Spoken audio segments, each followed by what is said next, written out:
What's up everybody, Bastamouth here bringing you a brand new Halo Infinite video. Today we are talking about the energy sword. This video is long overdue. We're going to be getting into strategy behind it. We're going to be getting into strategy on how to maximize your effectiveness with it to ensure you get the ranked wins that you deserve. Remember to like and subscribe if you enjoyed the video or learn anything new. Also, join the Discord server. Link is in the description. We play Halo Infinite together. We have fun. Doesn't matter what skill you have. Doesn't matter what rank you are. Come join the server. Come have fun with us. We're going to be getting straight into it here with my first tactic I call the burn tactic. So basically, in this game of Strongholds we were playing on Recharge, obviously, am about to pick up the energy sword. Firstly, let me address actually standing here to pick up the energy sword is not always the best idea, because a player can pick up Repulsor, or they can kill you before you get back onto the platform if they're ready for you to make this jump. And a lot of times if the sword is up, players are going to be baiting this out, so it's good to have either come with a teammate or grab the grapple shot and not even jump over, just grapple it to you.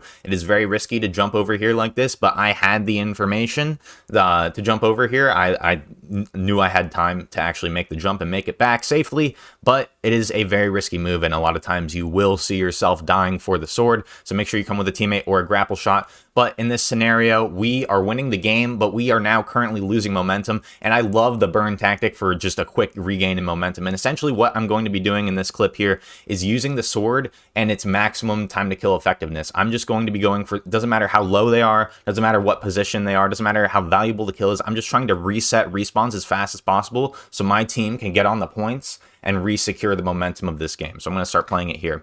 I grab the sword. I know a player's on C's capping it, and so I run up behind him, and I'm going to actually address something right here.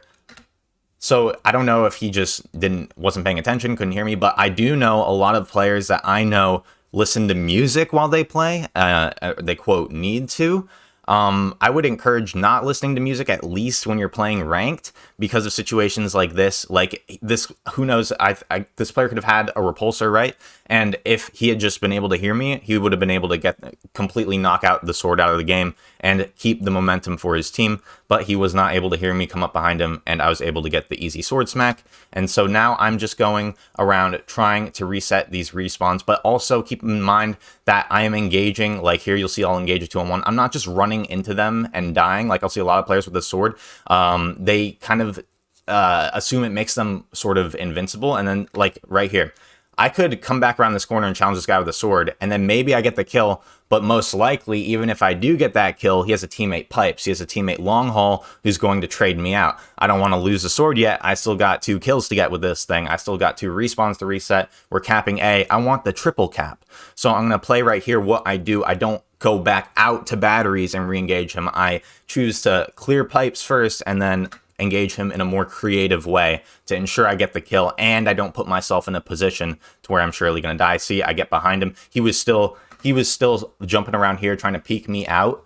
He was still trying to jump around batteries, trying to peek me out, thinking I was still here. But because I was able to make that flank, I was able to catch him completely off guard, stab him in the back, take no damage, and now I'm in a position to get out of there and continue slaying for my team, which is what I'm going to do. I'm going to whiff actually this sword swing, but then clean him up with the last one. And now the sword is out of the game, because also earlier in this game, this team was destroying us with the sword. So even though like a couple of the guys I hit you saw were low, I'm just trying to make sure that if they kill me, they have as few charges in this thing as possible, because the way they were originally able to regain momentum was with the sword. So that's what the burn tactic is also useful for. If they're big damage with the sword, they do really well with the sword. Get your hands on it and just start slaying as much as you can to, reset the respawns and also get that sword out of the game if it's really doing a lot of damage to your team. But we're going to be getting into the next strategy here, which is my hold strategy with the sword. So again, I'm going to be jumping down to the platform to grab it, and I just assumed, because, my teammates were right there, that they would help me if I ran into any trouble. But now I'm going to hold down C with the sword, and watch how I don't always use the sword. Again, I see a lot of players, they will, when they have the sword, it's like they forgot they had their BR or whatever other weapon they're using. It's always good to kind of hide the fact that you have a sword and kind of hope, like, even though players will call it out and they'll know, in the intensity of a gunfight, a lot of times players will forget if you're just fighting them with a BR, and then you go around a corner, they push you, and then you just have the sword out and you hit them. And but I'm going to be going over right here. I know he's pushing me around this side, so I use the quick melee. Again, you don't always have to lunge. The quick melee is very useful for getting back out of that animation quicker and getting onto the next kill, like right here. And I get the guy on C. And because I was engaging them with my BR at first, they might not have made this push here if I had shown my sword before this, and I wouldn't have gotten this double kill. Because I had my BR out, they're like, oh, 2-on-1, easy. They push me on C, one capturing a point, the other one pushes me around the other way. They're going to set up a crossfire. But I go around here, pull out the sword, kill him out of view. This guy is still just standing on the point. What's going on? I come around with the sword. It's too late for him, right? And now I only have, it's the very beginning of the game though, and my goal this game was to solo hole C. I only have 2 charges left in the sword. So what I do, I go down here, I grab the repulsor. I'm like, okay, I'm gonna need a little more equipment to back this up. I also don't want someone else to get the repulsor and come up and then knock me off with the sword, because the repulsor is a hard counter to the sword. Again, just using my BR here to keep distance and keep my hold on C here, and I will use the repulsor to save another energy sword. I have to clear the point here. They got a little bit on it, and then this guy completely whiffs the back smack on me. And then right here, I have a decision, pretty tough decision to make, honestly.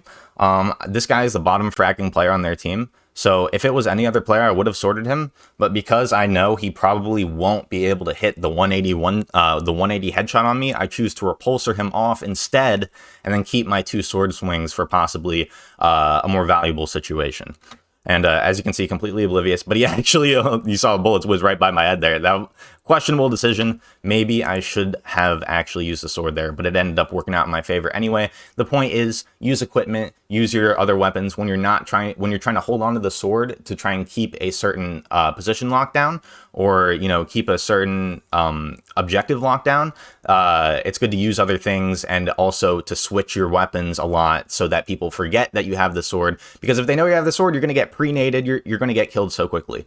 And in this last clip here, I call this the berserker strategy. This is when the enemy has a hold on the objective and their whole team is there, and you have the sword, and you just go in and kill as many as possible. You go in and you try, the object is to catch them off guard, because if you go in with the sword and they're again all very close together and they're all looking at you, you're done.